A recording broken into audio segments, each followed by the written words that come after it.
are and who you're supposed to be. I don't care what you think about me.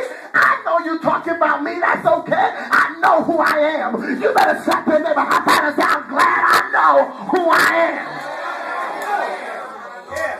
Some of us won't transition the correct way because we have confirmed in ourselves that we are not able to do what God is calling us to do. Matter of fact, some of us have so much fear locked in us. Which, watch this. You didn't start off afraid. You didn't start off scared.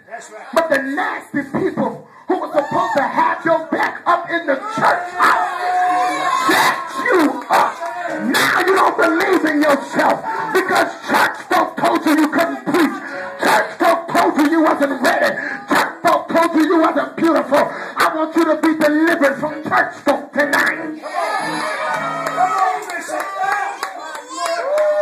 I love the religious people because they put on a facade like I'm supposed to be perfect. You're not able to mess up. You're not human.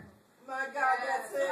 That's it. My Lord Jesus. And then when you fail, they fail. You know why they fail when you fail? Because they made you their God. I want you to be delivered from the God bishop and the God apostle and the God pastor and the God prophetess. I don't care what kind of title they're walking in. They're not bigger and better than my God. There is nothing that they can do bigger and better than the God that woke me up this morning. I know you thought it was the alarm clock, but it was really God that opened your eyes and said, rise and shine and give me the glory. I don't know who I'm talking to in here, but if you are going to transition, you got to get delivered from people. Somebody say, get to the text. That went in to explore a land that was not lost. This is interesting, and we talked about this a little bit, that how do you be lost getting to a place that's not lost? How are you taking so long to get to a place that others are already living in?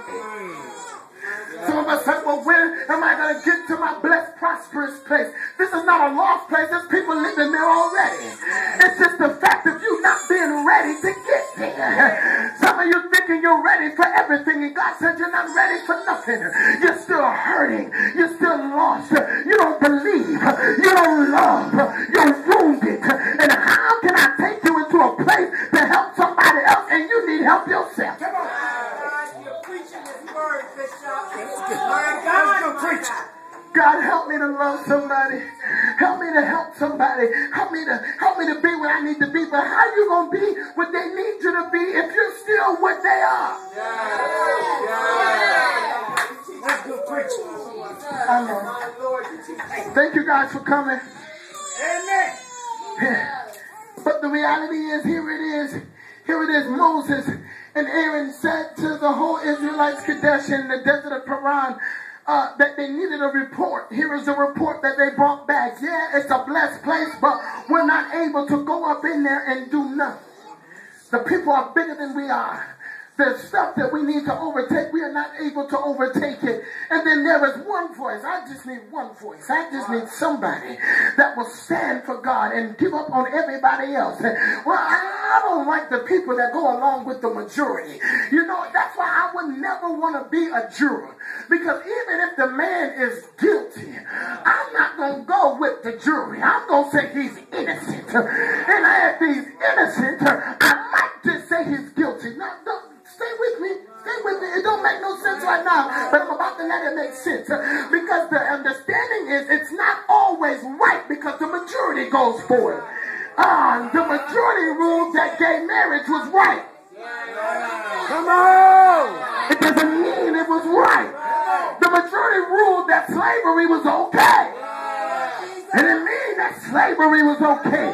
Just because everybody is saying that it's all right does not mean it's cool. You better be careful about the people that you hanging and chilling with. You better be careful about the connections and the ungodly connections that you are wrapped up in. Because what is about to happen is God is about to try you at your word. He is about to test you to see if you be a man or woman of God. There are people that will not like you, but can you go against the majority? maturity. There are people who will not listen to you, but can you go against your maturity? Can you believe when everybody else stop believing?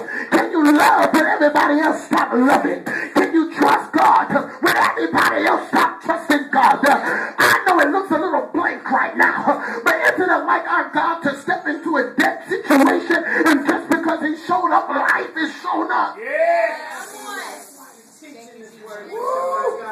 God knows how to turn some situations around. Maybe I'm not talking to nobody that God has turned their lives around. Maybe y'all been good all your life, but I'll tell you that you're listening to a man of God who has been jacked up from the flow up, and there was nothing about me that would not stop you from throwing up. I was disgusting. I didn't even like myself. I got up and I barely looked in the mirror at myself. I just looked long enough to make sure my face was clean, because I didn't like the person I was or the person I had became. I was preaching the gospel of Jesus Christ and I was cussing out my neighbors. I was preaching the gospel and prophesying and laying hands on people, and I would leave there and go to the house party, and I might didn't get drunk, but I wanted to fit in so bad until my water was like my liquor. I didn't want to defile my temple, but I wanted everybody to know that I was going along with the majority. Have you ever been in a situation where you really didn't want to be there, but because everybody else was doing it? There are some places that I went to visit that I should have never visited, but because everybody else was going, and I refused to look like the oddball. Yeah, I am the one that was the man that had the disease to please man at any cost. I didn't care what I had to do. I just wanted people to like me. I don't care where I had to go. I just wanted to fit in with your nasty self. So I became one of the meanest people that you can meet, but I was mean on the low. Yes. What happened was God grace covered me, because when I came to church I was known as a good preacher, but when I went out in the streets I uncovered myself, and the nasty mess that I was inside, they saw. You better not look at me wrong. I might not know how to fight, but I'll talk about you so bad until you never mess with me again. The devil is a liar. Words do hurt. I don't care what nobody says. Sticks and stones may break my bones, but words will never hurt no devil. They hurt. I was tired of being who I was. I was tired of walking around, and every time I tried to love somebody else looked at me crazy. I was so confused about my life. I had people tell me, you're a homosexual, you're a faggot, you're ugly, you're big head, you're this and you're that. But the devil is a liar. Today I'm a man of God. I am called by God. I am chosen by God. I don't care what you say about me. My story is not about you. My story is I once was lost, and now I'm found. I was blind.